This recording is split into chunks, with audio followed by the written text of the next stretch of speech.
Not even 2 minutes. I'm hot.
What's up, please?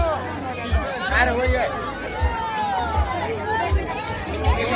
Wait, record from the outside. Record from the outside. No, it's better because everybody's dancing. Camera has to do that move with it. Look at this. Did you say no? Get it? Yeah, I'm saying, like, bro, it's recording with it.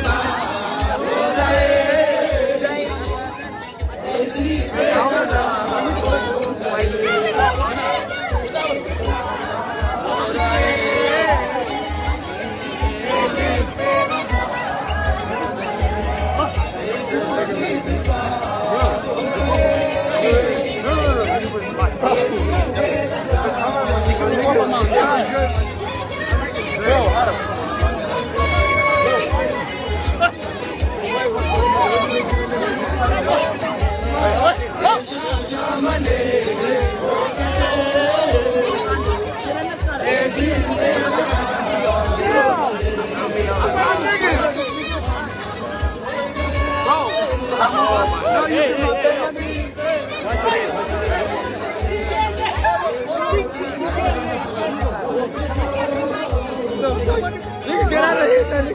Bro, what is going on? Pick me up. Excuse me, smell, my nigga. No problem. How?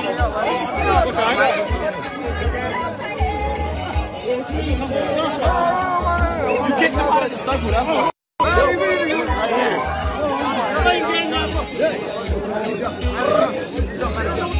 Somebody.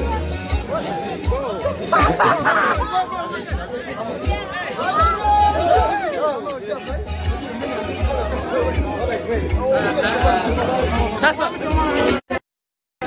You understand? Like you, bro, you standing, you're not dancing.